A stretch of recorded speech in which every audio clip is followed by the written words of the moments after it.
Welcome to Stories with Traction, unedited and unfiltered. These are real conversations with leaders who have walked through trials and triumph. In a world of AI-polished sound bites and scripted perfection, this podcast isn't about being flawless. It's about being purposeful. I'm your host, Matt Zahn. We're going to find out what drives these leaders, what's their story, and how can we learn from their experiences.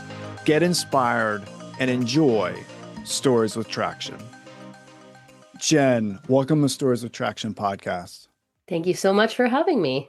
I'm so excited you're here. I know we've been planning this for quite some time, so I'm glad we're finally getting to do it today. And I just want to ask you this question. When you're at a networking event or a party and someone asks you what you do, what's your response to that question?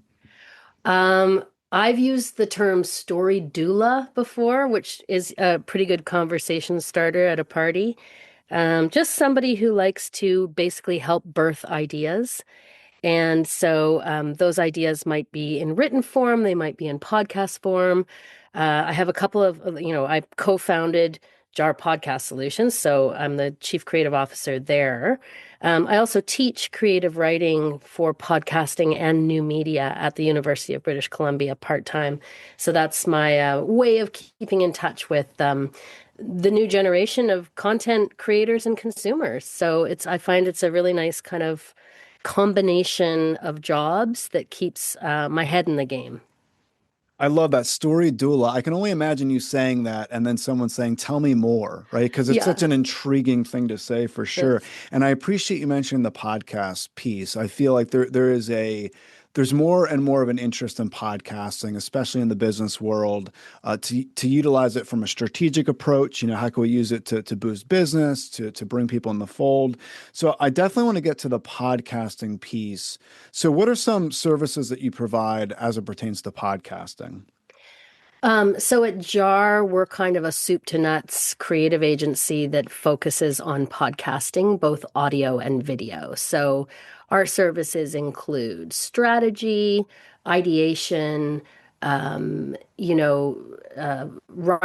planning, and recording episodes, and then publishing those episodes on the various audio and visual video platforms like YouTube, Spotify, Apple, etc. And then we also monitor the progress of our shows and use that audience data to inform the creative as the show evolves.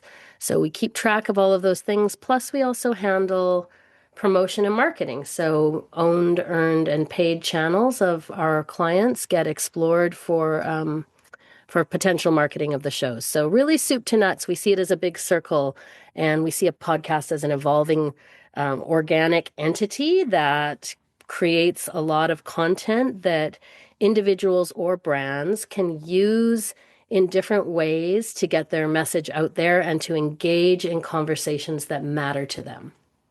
So I want to take a step back because you mentioned the strategy piece, and I think sometimes people go into podcasting and they don't have not even a good strategy. They don't have any strategy whatsoever, right? So they don't have a strategy. They might not have clearly identified their why for even having a podcast in the first place. So what are some things that you like to get together for your clients as it pertains to strategy? For sure. Yeah. Like doing a podcast without giving proper attention to strategy is like jumping out of a plane when you're not really sure what country you're flying over or if you're over the ocean. Like you really need to look before you jump. And so we put a lot of emphasis on creative ideation, and we have kind of a system that we apply. We call it the JAR system. And it's basically just JAR stands for job, audience, result. So we look at what is the job of the podcast? What does the brand want it to do? Or what does the entity who's making the podcast want the podcast to achieve? Why are they doing it? Is there a particular audience they're trying to reach? Are they trying to demonstrate their thought leadership capacity? Are they trying to educate the public? Are they trying to entertain and reward core consumers of their product or services? Like why? The big why question. So we do that a lot. Then we look at the competitive landscape, like what other shows are out there, because there's 500 million podcast episodes out there. Half of those belong to what we would call sort of dead on the vine podcasts, where people started them and didn't finish them. But it is still a very competitive area. Both audio and video podcasting are quite competitive. So if you want to stand out, you have to know what your competitors are doing and you have to do something different. You have to zig when they zag or zag when they zig, right? So competitive analysis. We do a lot of education around the different types of podcast formats that are out there because everybody thinks of Joe Rogan, like a bunch of guys man spreading on a couch with some microphones, and that's what a podcast is, or something like this, like a deep dive 101. And those are great and they can be fantastic, but there are a lot of other formats of podcasting. So we kind of go through some of that with our clients.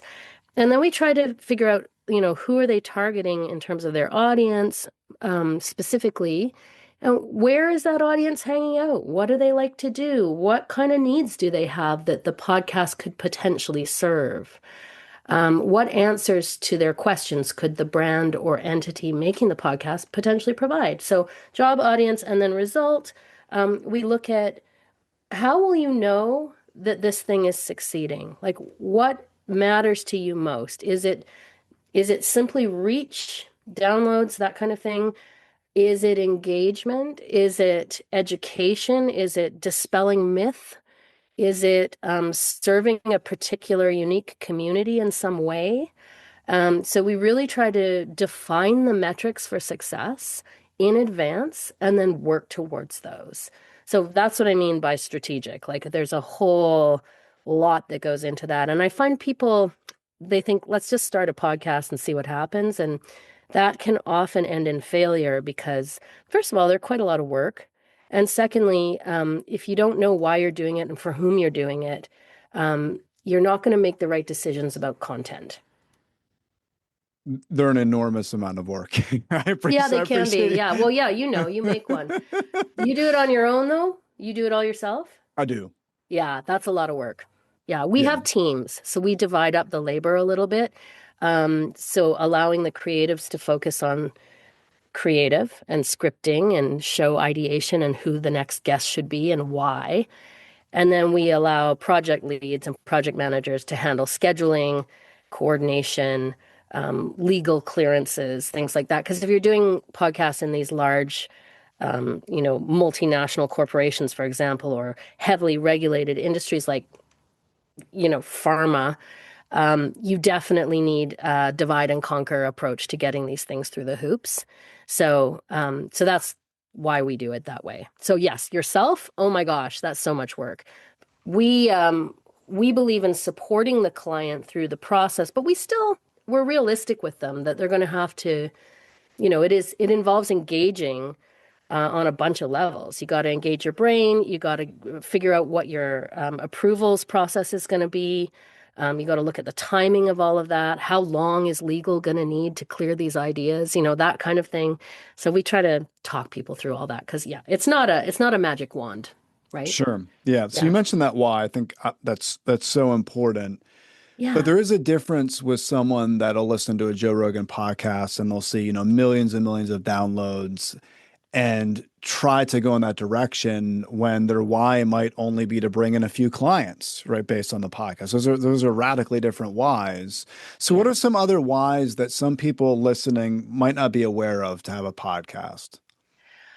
So, an interesting one that we have discovered through just working with various clients is a podcast can be a great tool for your sales team. So you can create an in-depth podcast on a particular topic or issue that people need educating around. Let's say, how to cool data servers or something like that, right? Whatever it is. And you can make this sort of step-by-step episode that explains a process, for example, in depth.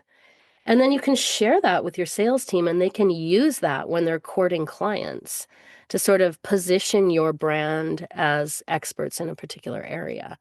So if you are strategic, you can use it for sales.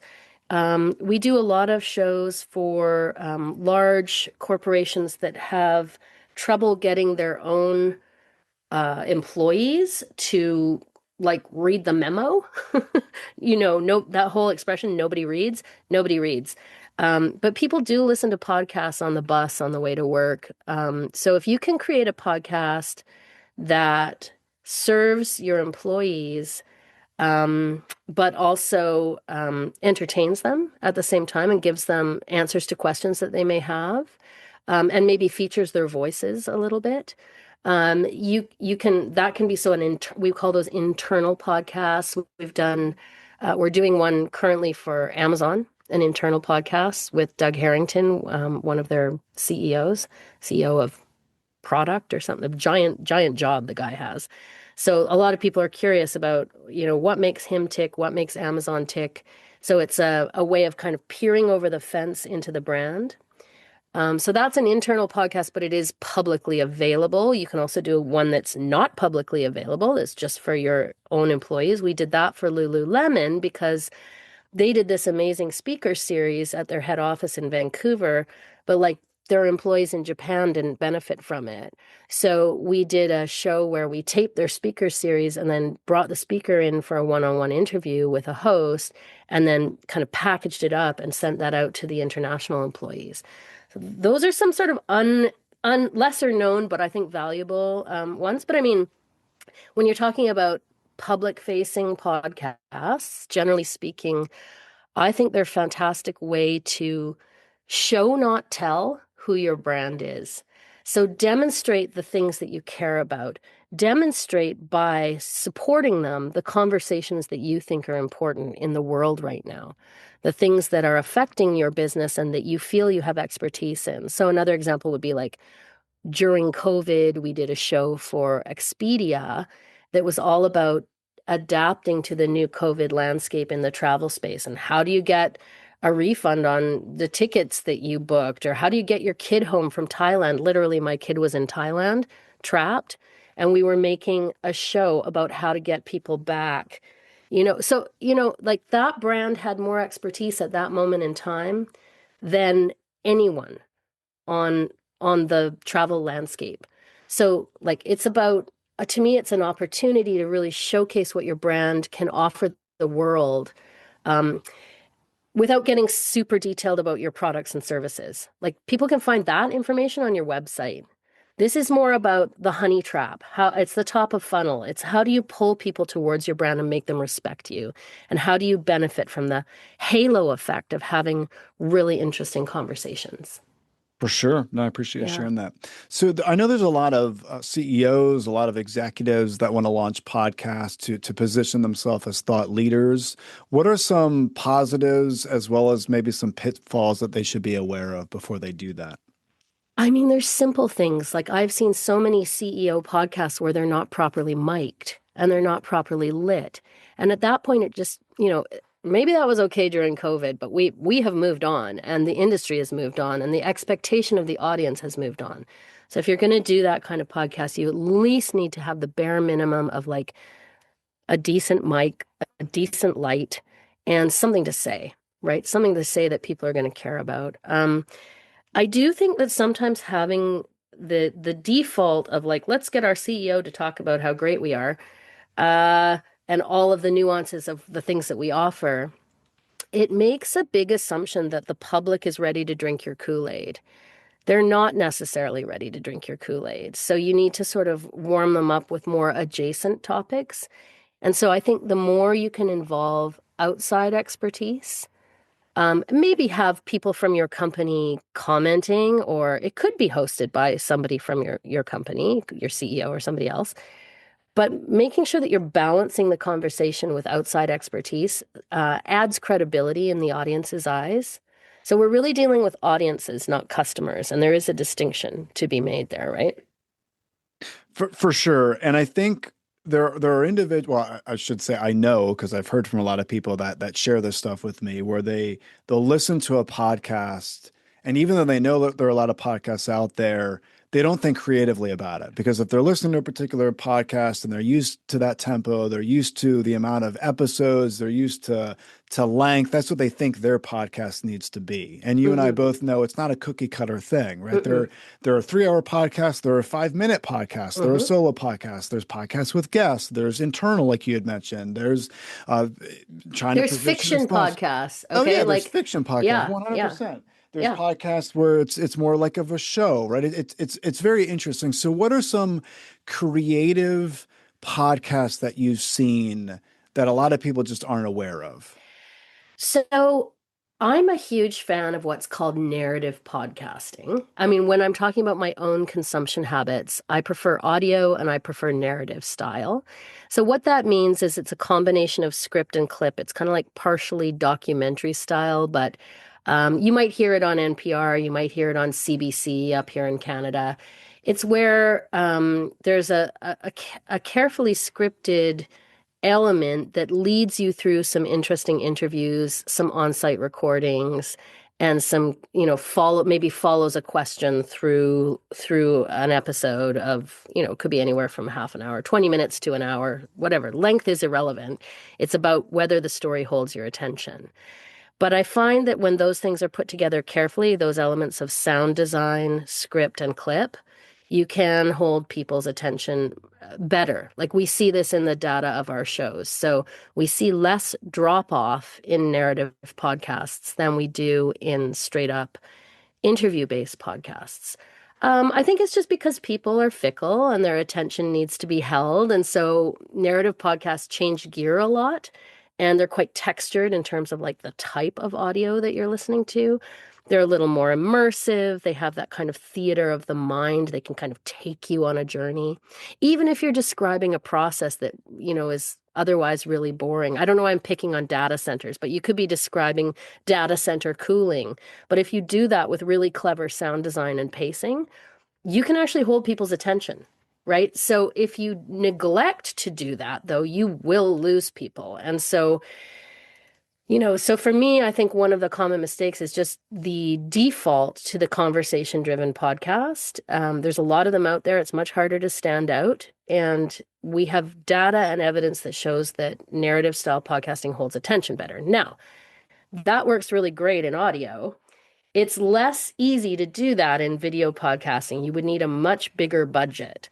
So with video podcasting, I think what works is these one-on-one deep dives, I think are really interesting. And I also think sometimes a panel style where there's a few people sitting around having a chat, drinking tea, and you feel like you're voyeuristically joining the conversation. I think that works well for video podcasting. And with video podcasting, people think, okay, well, we'll just turn a mic on our audio podcast. But I think there's a lot more that's possible there in terms of like, how do you grab attention on YouTube in your first 30 to 60 seconds? What does your thumbnail look like? How are you titling your episodes to make them clickable? Like all of the tricks that YouTube creators have been mastering for years, video podcasters are sort of a little slower on the uptake, but we're getting there. And I think that's helping quite a bit. Yeah, so all the benefits that you had mentioned so far, you mentioned a comment earlier, dead on the vine, right? There's so many podcasts. Do you feel it's becoming an oversaturated market? Do you feel that there's going to come a point where it's just so hard to get any kind of attention that it's just not as worth it? Well, I think the internet in general is that right now. I mean, we're having a problem where the internet is becoming a giant advertising mall rather than a place offering authentic content. I actually think podcasts are the antidote to that overwhelm because they offer authentic storytelling. They don't attempt to present perfection. They're not a corporate video. They're either a conversation or they're a story. And they're a chance to have a more nuanced exchange with an audience over time. And I think, so I think they're actually the antidote to that content overwhelm that many of us are feeling. And especially now with the addition of AI derived content, Podcasts, I think it's very important to lean into that authenticity, which, I mean, podcasts are known for a few things. Audio podcasts specifically are known for portability and immersiveness. But podcasts in general, both audio and video, I think the word authenticity is the defining word when you're talking about like what makes a podcast rather than a TV show or a radio show. It's that sort of there's a bit of an authenticity DIY feel, even at the highest level of podcast production. And that is intentional. It's because it puts people at ease and people get to hear each other out properly. And there's so few places in the world where we can do that, right? Because a lot of our communication channels are controlled. But with podcasting, you're making a choice. You're choosing to listen to a particular show because you think you're going to get something out of it. So there's an intimacy there that is hard to replace, I think. Yeah. So you mentioned AI. Are you concerned with AI and podcasting? If we look, obviously, I feel like we've been pretty terrible predictors of the future. If you look throughout history, there's all kinds of predictions and some come true, some do not come true, right? But with AI, we're already starting to see podcasts pop up that are AI generated. It's not Yep. not humans. Do you see a danger with that? Do you see an opportunity with that? What are your thoughts and what's your perspective on that? So as I mentioned, I work with young people, right? So I teach young people, and I often use them as a sort of ad hoc marketing survey group. So I asked my students this very question the other day, and there is for example, you're talking about like Notebook LM or like these kinds of AIs where you can get a fully verbalized AI-driven version of a written text or something like that. I think those are great as study aids for students who learn through the ears. So I would never poo-poo that technology entirely. I think it has its uses. But if you're talking about trying to connect with people, process matters, right? I've actually done an experiment on this. I charged two different producers with the same task of making a podcast episode about slow travel for a fake brand, which I gave them. I said, here's a fake brand, sort of gave them a creative brief and said, go to town. And one producer, I said, use personal storytelling and your own approach and do whatever you want, just make it interesting. And then the other one, I said, use every AI tool available to you. So 11IO and, like ChatGPT and like whatever you want to, like, just go for it, right? Dig it up, use all the tools. So we did that. We ended up with 2 episodes. And then we did a survey of about 100 people. 99 of the people surveyed preferred the human-made episode. And the reason was the AI-derived one was very logical, but, it really it didn't have that sort of like connection piece. The human-derived one was all about somebody's experiences backpacking in their 20s and getting surrounded by wild dogs in a small village and then being kind of rescued by the villagers and taken in and having this amazing, quote, slow travel experience. And it had a lot of specificity and a lot of personality, and it was very relatable, and it made me want to strap on a backpack and go for a 6-month trip. It's been a while since I did that. I don't know about you, right? And the other one was more like explanatory. Here is what slow travel is, and these are the bullet points that ChatGPT coughed up, and we've turned them into a script, and here you go. So, can you work with it to make it better? Eventually, yes, you could, but does that save you time? No, it doesn't. And also, does the audience relate to it as much? I would argue no, they don't. Like another great example would be like if someone in your life had cancer and you were listening to a show about cancer from cancer survivors, about things that they did that made them feel better as they were going through this difficult experience, would that be more meaningful to you than a show created by an AI? Oh, I, absolutely. That human yeah. So, connection, so to me, yeah, like 1000%. there's just no contest. Sure. Yeah. So that's it. It's all about like if you want to reach people, you gotta show some human to get some human, you know? Yeah. You bring up a really good point, and I think back to I had a gentleman on my podcast that he was a business owner, but he wanted to get out there. He wanted to get on stages. So he started doing stand-up comedy. And he told me that when he started, he was going to ChatGPT and he was trying to get like a bit and it wasn't working. Right. Because like in stand up, you have to be able to get up on a stage. You need to understand the dynamics of laughter and how to connect with people. Like AI can't do that for us. So No, there's and so many skill AI sets. humor is pretty hit and miss. They're not It's not bad at punning. I mean, listen, I'm currently exploring an AI driven poetry creation VR experience that I'm building at the university where I work with a group of students. So I'm definitely not a Luddite around this stuff, and I'm very interested in what AI can and can't do. And then I also do have concerns about the environmental impact of it and the fact that the AI corpus is derived from, essentially stolen material. So these things bother me, and so I think about them a lot, but I still find the tool useful and ubiquitous at this point, right? If Sure. the Pandora's box is open, it's not closing again. So to me, it's about figuring out, learning how to work with it in ways that make sense, and then learning where to not work with it kind of very intentionally to protect that connection piece, which is why we make work. It's why we tell stories, For right? sure. Absolutely. Yeah. So speaking of stories, I want to learn Yeah. a little bit more about your story. I Sure. love asking, if I had a remote control and I could hit the rewind button and I can go back to, you're 13 years old and I were to ask 13-year-old Jen what she wanted to do, what she wanted to be, what kind of response would I have gotten in return? Oh, this is embarrassing. I used to go to sleep at night. We were not religious, okay? I never went to church in my life. I never darkened the door. Like probably lightning would have struck had I entered a church. But I used to go to sleep at night praying that I would one day be a writer, actor, or performer. Okay. So I used to say that over and over and like, let me be that.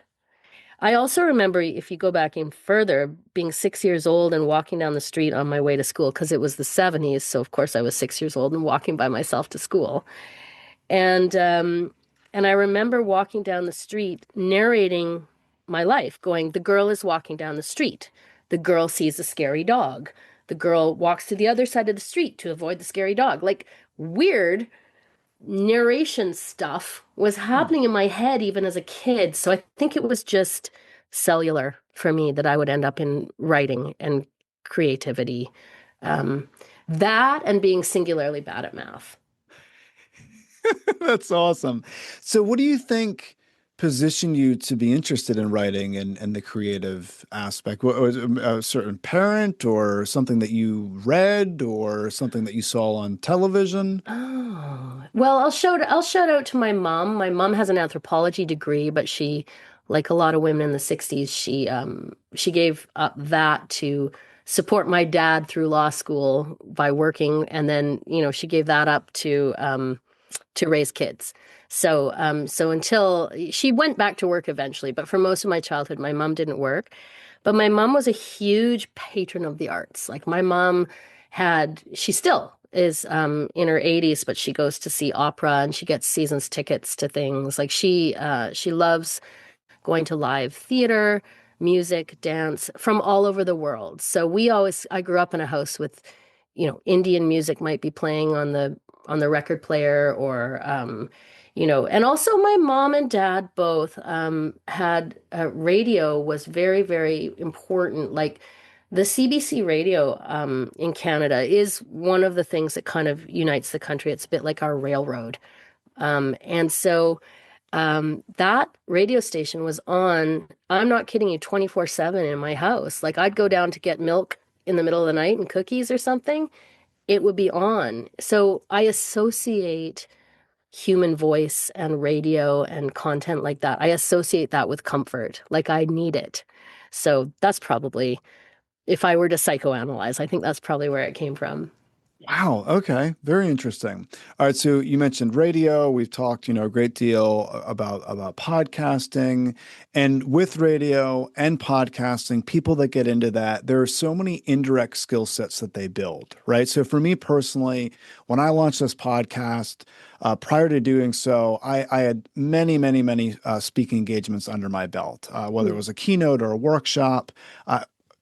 A lot. I don't even know the exact number, but when I started podcasting, my skill set started to refine so much about connecting with people, and it actually Mm. made me a better public speaker.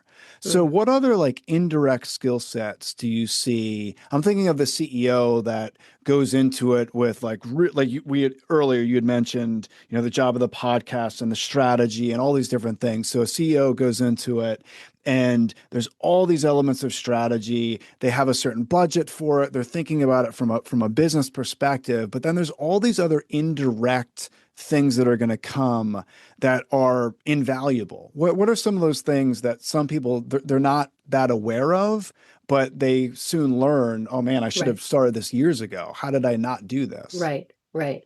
I mean, I do hear from a lot of the people we work with that, maybe 6 months in or a year in, someone will come to them, like a customer will come to them and say, or a prospective customer and say, I heard this episode and it made me curious about your company. And I looked you guys up and now I'm ready to act. I'm ready to do something. Let's see what we can do together, kind of thing. So I think there's that kind of thing that happens from a listener or viewer perspective. There's also the strengthening and network building and kind of community building of maybe a B2B podcast where you have other people in your industry on the show or in related industries or partners.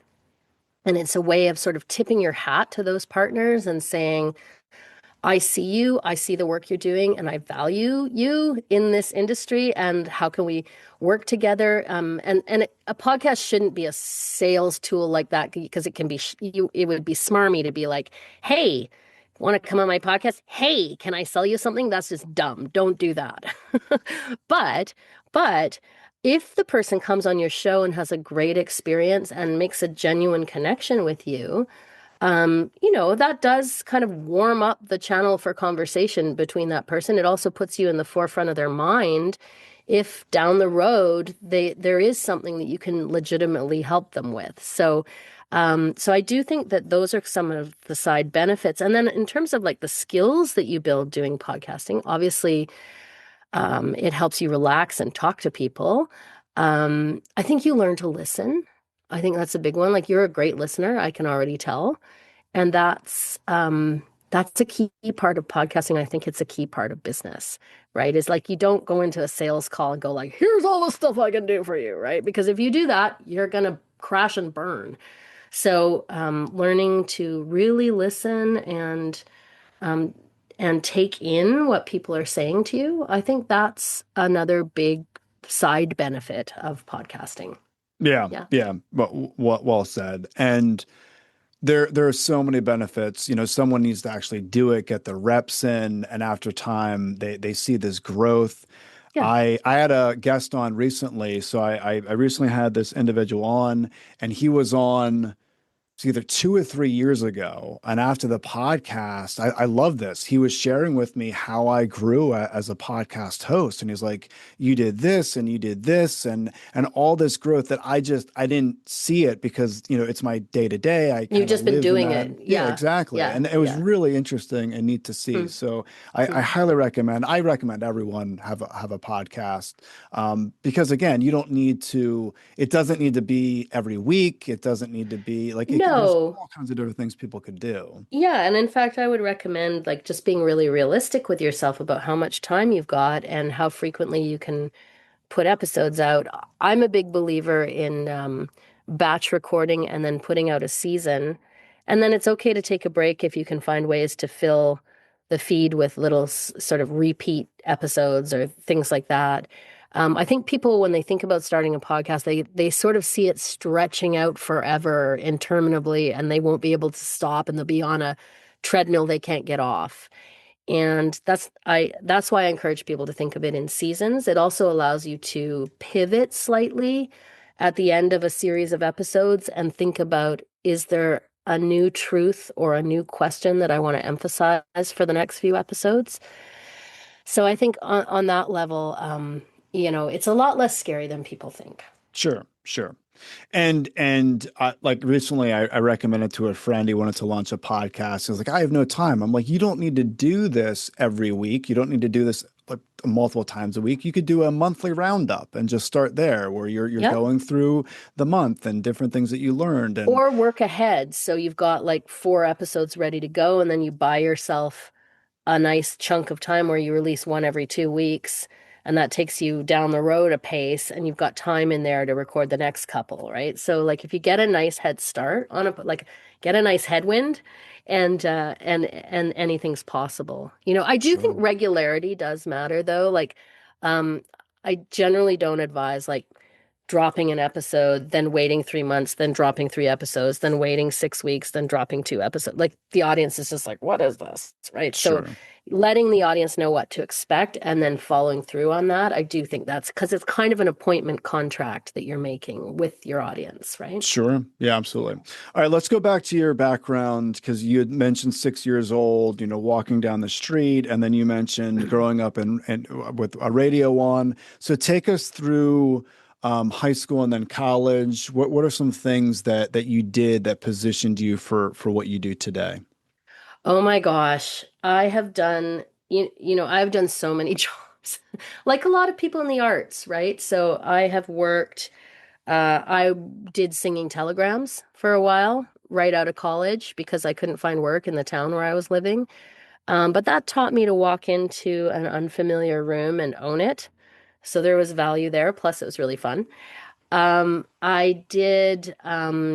worked in the restaurant industry a little bit early on in college, and I think that is almost should be required for every human being in order to understand what dealing with the public is really like and to cultivate patience, efficiency, attention to detail, lots of things, right? And then, I did go to theater school. So I started out as a playwright, wrote my own show, did it at fringe festivals and things like that. Um, and then I graduated with a degree in creative writing. I went over to Hong Kong for 3 years. I lived there for 3 years. I worked for a bilingual newspaper, did a little bit of work with RTHK, the radio station there, free on a freelance basis. But just kind of learned like what real deadlines are in the media industry, how to be less precious about my work and my writing and more constructive and deadline oriented, which is a really important skill that I don't hire anyone that doesn't understand deadlines. Full stop. So then, had a kid, came back to Canada where I live, got involved with CBC Radio here in the city of Vancouver, where, I mean, I learned so much. I owe a great deal to the mentors and storytellers that mentored me at CBC Radio. I think a lot of the podcast industry owes a debt to public media in terms of being like essentially a free training ground for the podcast industry. And, I know there have been some cuts to public media in the States recently. That does cause me some concern when I think about the training pipeline for podcasting, because it's unofficial, but it's real. And, I remember the first time I sat down in a booth, Matt, to record something that I had pitched, written, recorded, and, written and recorded all by myself.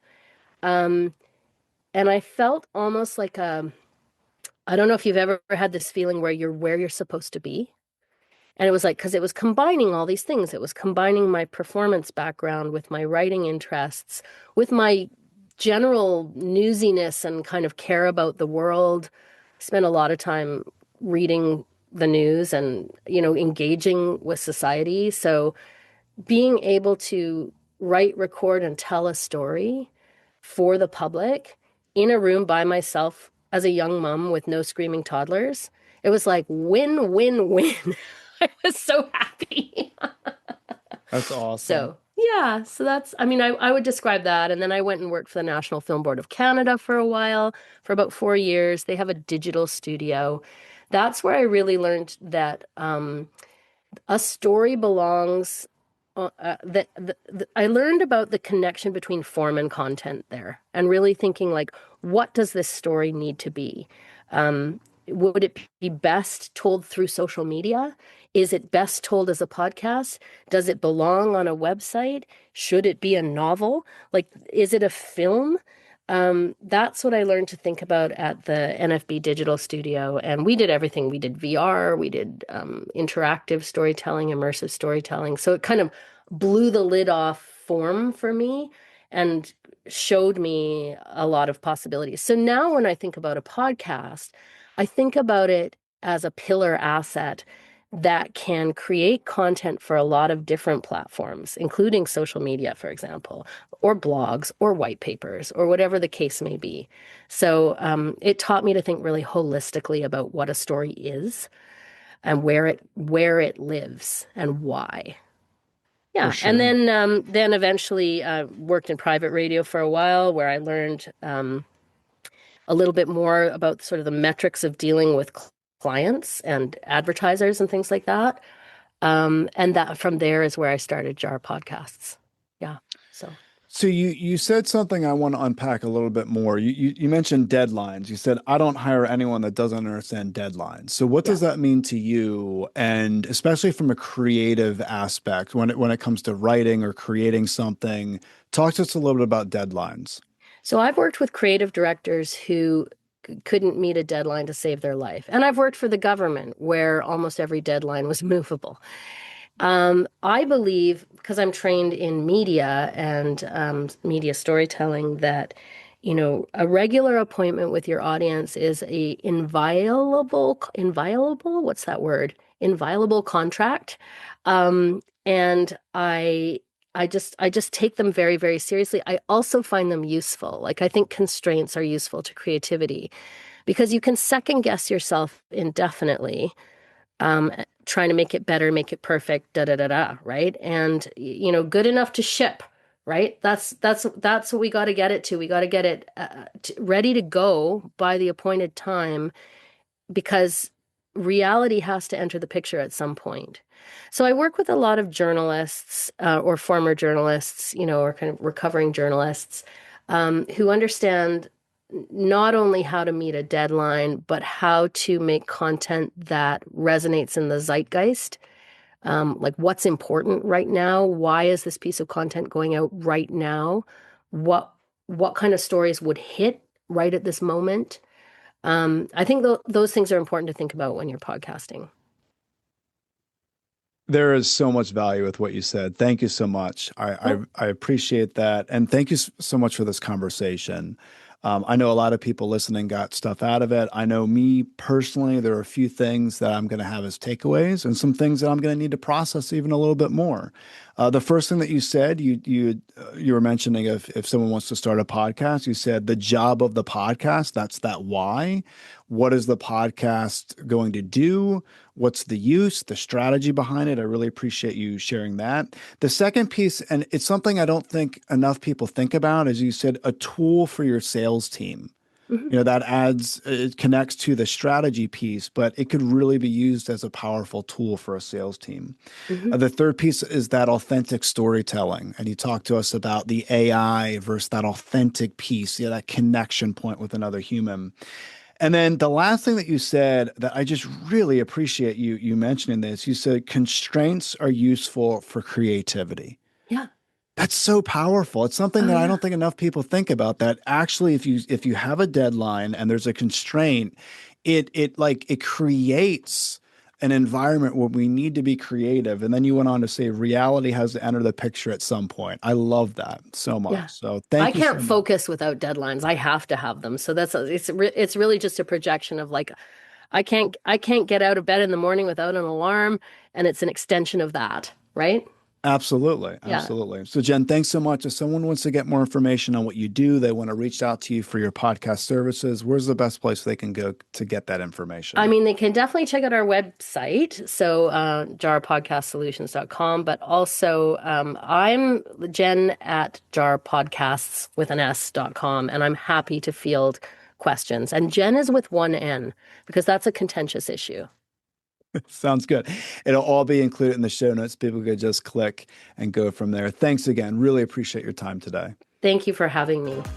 Thank you for listening to the Stories with Traction podcast. If you found this discussion helpful, please leave a review, since positive reviews help others find these conversations. New episodes drop regularly, so stay tuned. And remember, if you want to persuade with power and inspire those around you to take action, you must share more stories.